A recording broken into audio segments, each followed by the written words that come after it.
If you've ever studied for hours, felt completely prepared walking into a test, and then completely bombed it, this video is for you. Because believe me when I tell you that the problem isn't how smart you are or how smart you aren't, how much you studied, how hard the test was, how mean the teacher is, the problem is your approach. And changing that is exactly where the magic is. Today, I'm gonna give you 5 study rules that are gonna make studying easier. Not easy, but easier. And that are gonna cut the amount of time that you spend studying while actually improving your grades. But before I do, I need you to hear one thing first, loud and clear, because if you skip this part or deny that it's true, none of the 5 rules I'm gonna share today are gonna land the way that they should. So here it is. Studying is supposed to be hard. Learning something new and building the neural networks in your brain to actually store that information is a challenging process, and it is supposed to feel uncomfortable. But when it hurts, you're doing it right. That's the process working exactly as it's designed to work. So today, I am not gonna give you a hack that makes studying feel effortless. Nobody can give you that, and anyone who promises it is lying to you. But what I'm gonna give you instead is a system that makes studying work so that you can stop wasting your time on approaches that feel productive, but that actually aren't. And you can finally start learning the material that you're trying to learn in the first place, because after all, isn't that the point?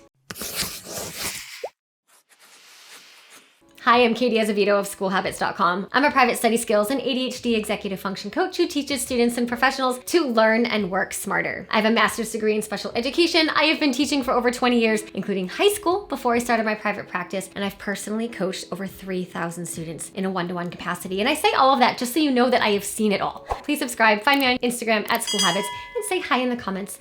Okay, here is what I am constantly seeing in my coaching work with students. Most students make studying harder than it needs to be. Again, it is hard to begin with, but most students approach it in a way that makes it even worse and far more dramatic than it has to be. And I love you when I say this, trust me, I'm just being real here. And when their approach doesn't work, they think that the test wasn't fair, that studying doesn't work, that they're not smart enough, or maybe the professor has it out for them. They come up with literally every single explanation in the world other than asking themselves the one question that actually matters, which is, am I making this harder than it needs to be? And the answer for most students is yes.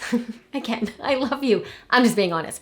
But that's actually really good news, because if your approach is the problem, your approach is also the solution. You don't need new brain wiring, a new tool. You don't need the latest AI subscription level. You don't need more motivation. You need a better way to study. And creating that study system starts with knowing these 5 study rules. Okay, rule number 1, learn as you go, not the night before. So school works like this. You're taught something and then you're tested on it. And then you're taught something again and then you're tested on it again. Repeat. And then once in a while, you'll have a bigger exam where you're tested on all of those things combined. This is not a surprise. This is literally how school works. So it makes absolutely no sense to wait until your professor announces a test before you start engaging with the material. In fact, a guaranteed way to make school way harder and way more dramatic than it needs to be is to act surprised every single time there's a test. Like, say it with me, you're gonna be tested on the stuff that you're covering in class. And therefore, the study rule that makes everything easier and less dramatic is to learn the material as you go. We cannot learn something overnight just because we procrastinated and we're now telling ourselves that we have to because the test is tomorrow. The neural networks in our brain do not care that we procrastinated or that the test is tomorrow. They need time to build themselves. And that's why learning material gradually, each day leading up to a test without a lot of drama, is the easiest, most effective, least stressful way to study. And it is also the only approach that actually aligns with the ways that our brain works. So here is what that looks like in practice each day that you get new material from your professor, maybe through your readings, by taking notes in class. Assume you're going to be tested on it. And then spend about 10 to 15 minutes that day reviewing what you just learned.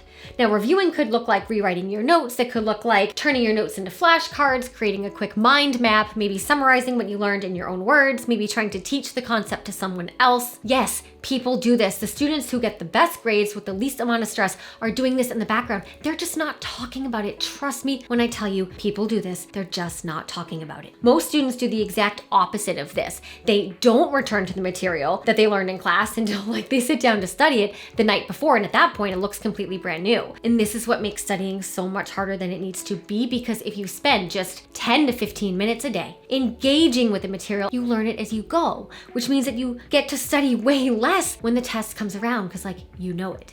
If you're the kind of student who says that you don't have time for this, you're exactly the kind of student who needs it the most. Rule number 2, don't study what you don't understand. Trying to memorize something that you don't understand is a complete waste of your time, like full stop. You have to first make sense of what is in front of you before we can store it as actual useful knowledge. Let me say that again because it's important. If we don't understand something, we cannot store it. We cannot learn what we don't understand. So it's critical to understand the concepts that we're trying to learn before we try to memorize them. For example, let's say that you're studying a list of terms for a psychology exam, but you don't actually understand a lot of the definition. You're never going to convert those terms into usable knowledge that you can apply to test questions. You might be able to temporarily memorize the words, but you're not going to be able to apply them on a test, especially if the questions are phrased differently than exactly how you memorized it. Now, another example, if you're trying to memorize a formula for like a stats class, but you don't understand conceptually how that formula works or when to use it, then you're going to really struggle to hold on to that formula. And even if you memorize it,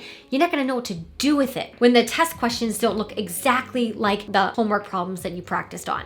So here's the process. First, you capture information from class or from your readings. Try to put it in your own words as you take notes. If you don't know how to take notes, get my $47 note-taking power system. Like at this point, you'd be bananas not to. And then later that same day, when you're reviewing your notes, 10-15 minutes, make sure that things are making sense to you. If something doesn't make sense, you fix it right then. You Google it, you ask your professor, ask a classmate, use AI to explain it differently, check the textbook, whatever. But the one thing that you should not do, which is exactly what most students do, is ignore the fact that something doesn't make sense and then try to memorize it the night before the test anyway, because that strategy fails every single time. All right, rule number 3, keep your materials organized for the purpose of studying. Being an organized student is about way more than having like a neat backpack or like color-coded notes. Being organized is directly connected to your grades, and I will die on that hill. Here's what I mean. Smart students study as they go. That is rule number 1. But to do that, you have to have organized notes. You have to know where they are. You have to be able to understand them when you go back to them. Smart students name their digital files. That makes information easy to find, so they're not getting frustrated hunting through the downloads folder the night before an exam. Smart students organize their study materials throughout a unit by grouping handouts together, creating digital folders for each unit, and writing the date and the topic at the top of their notes so they know what they're looking at later. If you can't find your notes, you can't use them. And if you can't find your materials, you can't study from them. Smart students save their previous quizzes and practice questions and old exams throughout a unit so they can turn those into study materials later. Smart students know how each of their professors uses the course portal and where information is posted. Disorganization adds unnecessary friction and drama to your studying and makes everything harder than it needs to be.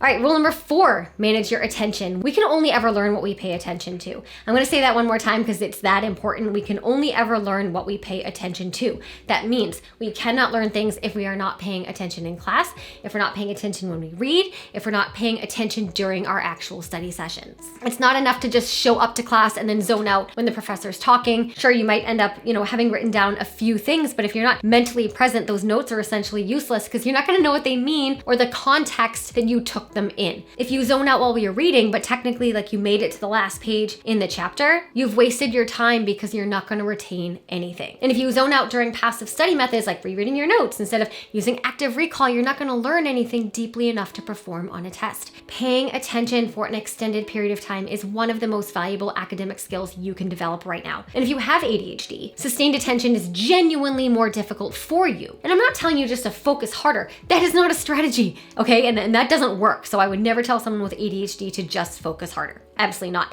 But if you don't have ADHD, you have no good reason to be zoning out in class during your study sessions and during your readings. So here are some practical strategies to help with focus. First, put your phone away. Not upside down on the desk next to you, not in your bag within reach, literally in another room if you can. If you're not doing this already, then you do not have the right to complain about bad grades because your phone is directly interfering with your ability to learn. There are just no exceptions to this rule at all. Second, set up your environment to support the work that you're doing there. Attempting to study for an exam in the middle of a noisy common room with music in your AirPods is like trying to have a focused conversation in the middle of a concert. The environment you're in either supports your focus or it destroys it. Like those are the two choices. So obviously choose accordingly. And then third, stop telling yourself that you study better with music that has lyrics. What's actually happening is that you're having a more enjoyable time studying, but enjoyable and effective are not the same thing. If you like music, listen to instrumental music or some maybe lo-fi beats. But again, there's really no exception to this rule because I repeat, what's happening when you think you can study with music is you're having more fun, but not more learning. Okay, rule number 5, know exactly what you're gonna study and when and how. I work with students all the time who tell me that they have a big exam coming up, but they don't know what to study. Like I have this exact same conversation multiple times a week, and every single time the situation is completely avoidable in the first place. Here's why. If you follow rules 1 through 4, learning as you go, making sure you understand the material, staying organized and protecting your attention, you're not gonna be scrambling to figure out what to study the night before a test. Like you're already gonna know. Beyond the shadow of a doubt, you'll already know. But even beyond that, it's not enough to tell yourself that you're gonna study for the exam. Like, what specifically are you gonna study? Do you understand it, or do you first need to figure it out? What study methods are you gonna use? Are you making practice quizzes? Are you gonna make flashcards? Are you gonna do practice problems? And if so, where are you gonna get them? And then when exactly are you gonna do this? What days? What times? And for how long? You have to know what you're studying, when you're studying it, and how you're studying it before you can actually study it. Saying, I'm going to study without answering those questions is like saying, I'm gonna get in shape without deciding what exercise you're gonna do, when you're gonna do it, or for how long. The intention to study means nothing without the actual study plan, followed, of course, by the study action. So here's where I want to be really straight with you, because this is the part that, a lot of study tips videos or TikToks or whatever completely skip over. Everything I just shared with you is true. These 5 rules work. But knowing them and then consistently executing them are 2 completely different things. I don't want you to watch this video and think, okay, like great, like that makes sense, like I'm gonna go do that. And then you go right back to cramming the night before or doing homework just to get it done. If you nod along but don't take action on what you're learning today, it's because you don't have a realistic system that makes it easy for these rules to happen automatically, regardless of how motivated you are on any given day. Remember, we've gone over this. Motivation is unreliable. On the days when you're feeling good and energized, maybe you do approach studying the right way. Maybe, but on the days when you're exhausted and stressed and overwhelmed or just not feeling it, which is a lot of days, let's be honest, you fall back on whatever is easiest and familiar, and easy and familiar don't work. So what do you do to make this whole thing automatic and simple? You create a study system so well built that the right approach becomes your default. So that on the days when you have zero motivation and you think, I just can't today, this is too hard today, your system carries you anyway and you make it happen. What I'm talking about is not a motivational thing, it's an infrastructure thing. And building that infrastructure for note-taking, assignment management, studying, time management, organization, for all of it working together is exactly what I teach you to do inside School Habits University. School Habits University is my flagship program. It's built for students who are done piecing together random tips from the internet and hoping something works. Inside School Habits University, I teach you a complete academic operating system. The note-taking system, assignment management system, study system, the time management system, all of it built to work together so that you know exactly what to do, when to do it, and how to do it, all without relying on motivation to show up every single day. I also teach you my proprietary FOMSO 5-step study framework. This is the system that truly answers Rule 5 completely. It tells you what exactly to study, when to study it, how to study it. So by the time you sit down to study, you've already done the hard part. You're not staring at a pile of notes wondering what the heck to do or how to start. You have a plan. You execute the plan, you walk into that test, and you kill it. School Habits University is for students in high school, college, and grad school, including students with ADHD, because every single module has ADHD-specific modifications built in. You get lifetime access to the full course, tons of templates and guides, an ADHD action map, an academic skills self-assessment that pinpoints exactly where your gaps are so you know what to tackle first. The link to learn more and enroll is in the description box below. And if these 5 rules resonated with you, if you thought, I know I should be doing this, but for some reason I am not doing it, that's your sign that what you're missing isn't information, it's infrastructure, it is skills, the missing how to study piece. And School Habits University gives you all that. Again, the link is in the description box below. Okay, so here's what I want you to walk away with today. Studying is supposed to be hard, but most students are making it dramatically harder than it needs to be by approaching it without any understanding of how learning actually works and without any kind of plan based on evidence. Learn as you go. Make sure you understand the material before you try to memorize it. Stay organized so that your materials are usable when you need them. Protect your attention like it's your most valuable academic asset, because it is. And then know exactly what you're studying, when, and how before you ever sit down to do any of it. Those 5 rules will make studying easier, I promise. And then School Habits University will help you bring it all home. If this video helped you, give it a like. It genuinely helps this channel reach more students who need it. Subscribe if you haven't done so already. Drop a comment below telling me which of the 5 rules you're going to start with. I read every single one. I appreciate you, and thanks so much for watching.